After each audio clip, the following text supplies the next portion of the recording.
Hello ಪ್ರೀತಿಯ ಸ್ನೇಹಿತರೆ, ನಮಸ್ತೆ. ನಾನು ಕೀರ್ತಿ Chetan. Welcome to Keerthi Chetan in Kannada.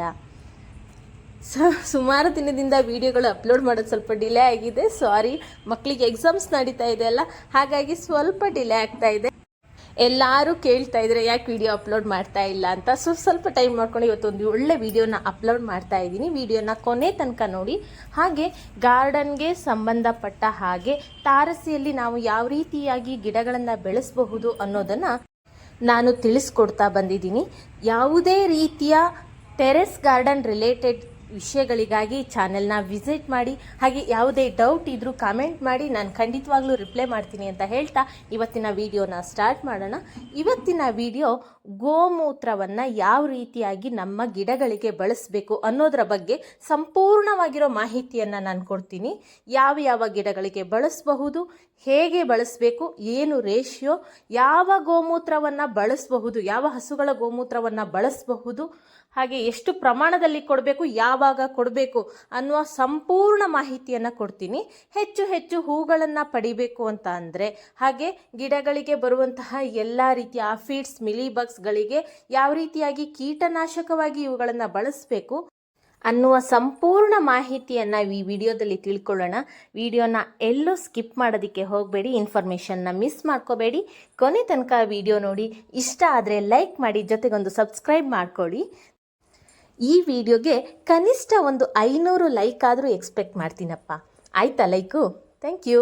Okay, first ಯಾವ ಹಸುಗಳ ಗೋಮೂತ್ರವನ್ನು ಬಳಸಬಹುದು ಅಂತ ಅಂದರೆ, ಮಲ್ನಾಡ್ ಗಿಡ್ಡ, ಹಳ್ಳಿಕಾರ್, ನಮ್ಮ ದೇಸಿ ಹಸುಗಳಿಗೆ ಫಸ್ಟ್ ಪ್ರಿಫರೆನ್ಸ್ ಕೊಡಿ.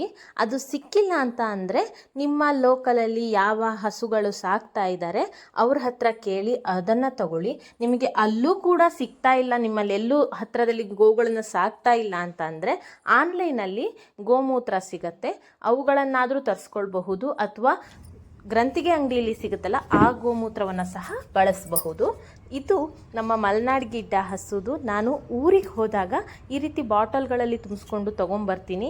ಇದನ್ನು ಆಚೆನೇ ನೀವು ಎಷ್ಟು ಟೈಮ್ ಬೇಕಾದರೂ ಸ್ಟೋರ್ ಮಾಡಿ ಇಟ್ಕೊಳ್ಬಹುದು, ಏನೂ ಆಗೋದಿಲ್ಲ, ಚೆನ್ನಾಗಿರತ್ತೆ. ಸೊ ಇದನ್ನು ನಾನು ಊರಿಗೆ ಯಾವಾಗ ಹೋಗ್ತೀನಿ ಆವಾಗ ತೊಗೊಬಂದು ಇಟ್ಕೊಂಡಿರ್ತೀನಿ. ಇದನ್ನೇ ನಾನು ನಮ್ಮ ಗಿಡಗಳಿಗೆ ಬಳಸ್ಬೋದು. ಸೊ ಇಲ್ಲಿಗೆ ಯಾವ ಹಸುಗಳ ಗೋಮೂತ್ರವನ್ನು ಬಳಸಬಹುದು ಅನ್ನೋ ಡೌಟ್ ಕ್ಲಿಯರ್ ಆಯಿತು ಅನ್ಕೊತೀನಿ. ನೆಕ್ಸ್ಟು, ಯಾಕೆ ಗೋಮೂತ್ರವನ್ನು ನಮ್ಮ ಗಿಡಗಳಿಗೆ ಕೊಡಬೇಕು, ಇದರಿಂದ ಆಗೋ ಬೆನಿಫಿಟ್ಸ್ ಏನು?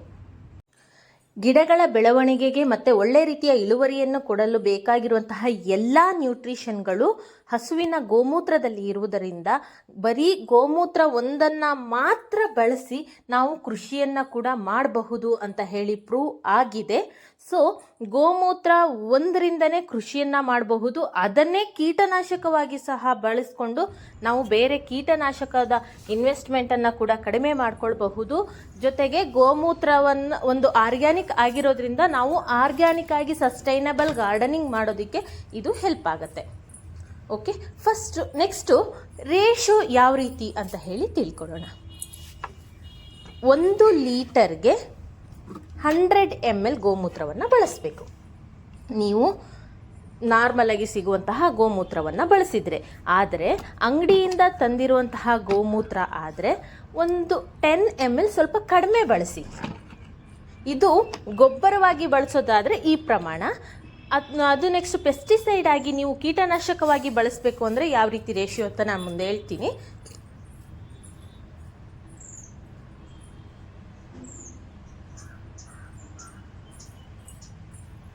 ನಿಮ್ಮ ಹತ್ರ ಈ ರೀತಿ ಮೆಷರ್ಮೆಂಟ್ ಮಾಡೋದಕ್ಕೆ ಆಗೋದಿಲ್ಲ, ಸ್ಪ್ರೇ ಬಾಟ್ಲು ಇಲ್ಲ ಅಂತಂದರೆ ಒಂದು ರೀತಿಯ ಐಡಿಯಾವನ್ನು ಮಾಡಬಹುದು. ಇಲ್ಲಿ ಏನಂತ ಅಂದರೆ, ಯಾವುದಾದ್ರೂ ಒಂದು ಕಪ್ ತಗೊಳ್ಳಿ ಅಥವಾ ಜಗ್ ತಗೊಳ್ಳಿ. ಅದರಲ್ಲಿ 10 ಜಗ್ ನೀರನ್ನು ತಗೊಂಡ್ರೆ 1 ಜಗ್ ಗೋಮೂತ್ರವನ್ನು ತಗೊಳ್ಬೇಕು. ಇದು ನಾವು ತಗೊಳ್ತಾ ಇರೋದು ಯಾವುದಕ್ಕೆ? ಗಿಡಗಳಿಗೆ ಗೊಬ್ಬರವಾಗಿ ಕೊಡೋದಾದರೆ ಮಾತ್ರ. ಹಾಗಾದರೆ ಯಾವ ಗಿಡಗಳಿಗೆ ಇದನ್ನು ಕೊಡಬಹುದು ಅಂತ ಕೇಳಿದ್ರೆ, ಗುಲಾಬಿ ಗಿಡ, ದಾಸವಾಳ ಗಿಡ, ಸೇವಂತಿಗೆ, ಮಲ್ಲಿಗೆ ಅಥವಾ ಯಾವುದೇ ರೀತಿಯ ತರಕಾರಿ ಗಿಡಗಳಿಗೆ ಇವುಗಳನ್ನು ಕೊಡಬಹುದು. ಆದರೆ ಹೂ ಬಿಡ್ತಾ ಇರುವಂಥ ಸಣ್ಣ ಮೊಗ್ಗು ಇರುವಾಗ ಸ್ಪ್ರೇ ಮಾಡಬಾರ್ದು. ಯಾಕಂದರೆ ಸುಟ್ಟು ಹೋದ ಹಾಗೆ ಆಗುತ್ತೆ, ಆ ಮೊಗ್ಗೆಲ್ಲ ಸುಟ್ಟ ಹಾಗೆ ಆಗುತ್ತೆ. ಆ ಮೊಗ್ಗು ಇರುವಾಗ ಸ್ವಲ್ಪ ಸ್ಪ್ರೇ ಕಡಿಮೆ ಮಾಡಿ ಅಥವಾ ಇನ್ನೊಂದು ಸ್ವಲ್ಪ ನೀರು ಎಕ್ಸ್ಟ್ರಾ ಆ್ಯಡ್ ಮಾಡಿಕೊಂಡು ಸ್ಪ್ರೇ ಮಾಡಿ. ಆವಾಗ ಮೊಗ್ಗು ಸುಟ್ಟು ಹೋದ ಹಾಗೆ ಆಗೋದಿಲ್ಲ. ಅಥವಾ ನೀವು ತರಕಾರಿ ಗಿಡಗಳಿಗೆ ಸ್ಪ್ರೇ ಮಾಡ್ತಾ ಇದ್ದೀರಿ ಅಂದರೆ ಚಿಕ್ಕದು ಎಳೆ ಮಿಡಿಗಳ ಆಗಿರುತ್ತಲ್ವ, ಸಣ್ಣ ಸಣ್ಣ ಕಾಯಿ ಆಗಿರುತ್ತಲ್ಲ, ಅದ್ರ ಮೇಲೆ ಸ್ಪ್ರೇ ಮಾಡಬೇಡಿ, ಸೇಮ್ ಸುಟ್ಟೋದಾಗುತ್ತೆ. ಅದು ಸ್ವಲ್ಪ ಇನ್ನೂ ಡೈಲ್ಯೂಟ್ ಮಾಡಿ ಸ್ಪ್ರೇ ಮಾಡಿ. ಇಲ್ಲ ಅಂತ ಅಂದರೆ ಅದು ಕಟ್ ಮಾಡಿಕೊಂಡು ಆದಮೇಲೆ ಸ್ಪ್ರೇ ಮಾಡಬಹುದು.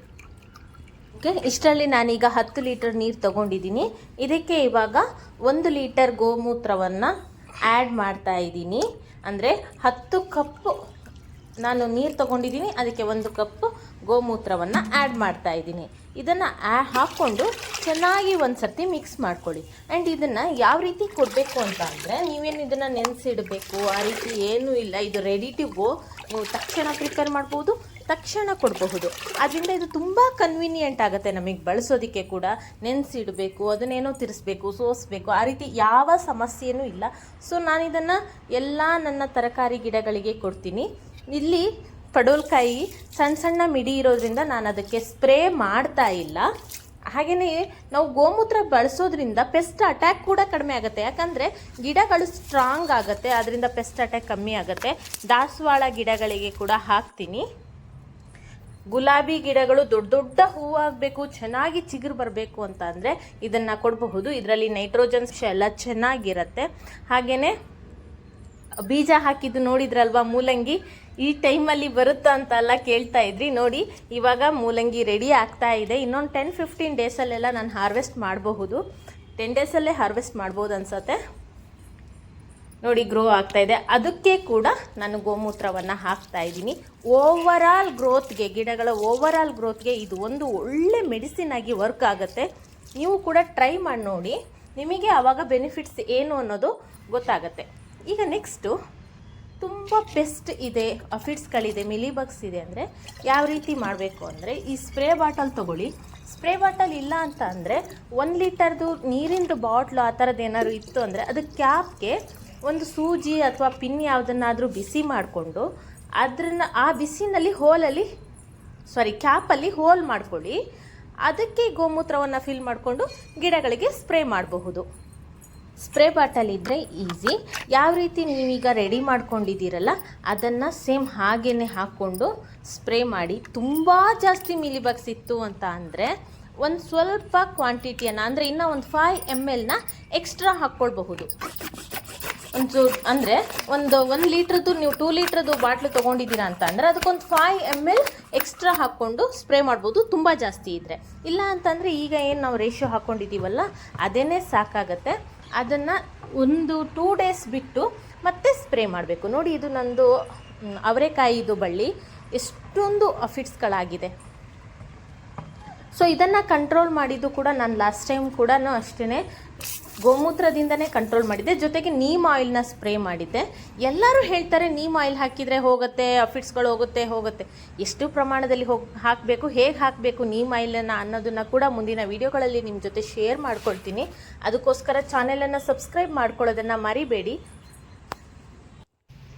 ಈ ಹರಿವೆ ಸೊಪ್ಪಿನ ಗಿಡಗಳಿಗೂ ಸಹ ನಾನು ಗೋಮೂತ್ರವನ್ನು ಹಾಕ್ತೀನಿ. ಓಕೆ, ನೋಡಿದ್ರಲ್ಲ ಫ್ರೆಂಡ್ಸ್, ಗೋಮೂತ್ರವನ್ನು ಗಿಡಗಳಿಗೆ ಯಾವ ರೀತಿ ಬಳಸಬೇಕು ಅನ್ನೋದ್ರ ಬಗ್ಗೆ ಸಂಪೂರ್ಣವಾಗಿರೋ ಮಾಹಿತಿಯನ್ನು ಕೊಟ್ಟಿದ್ದೀನಿ. ಇನ್ನೇನಾದರೂ ವಿಷಯ ಇದ್ದರೆ ಕಮೆಂಟಲ್ಲಿ ಹೇಳಿ ಅಂತ ಹೇಳ್ತಾ ಈ ವಿಡಿಯೋನ ಎಂಡ್ ಮಾಡ್ತಾ ಇದ್ದೀನಿ. Thank you so much for watching.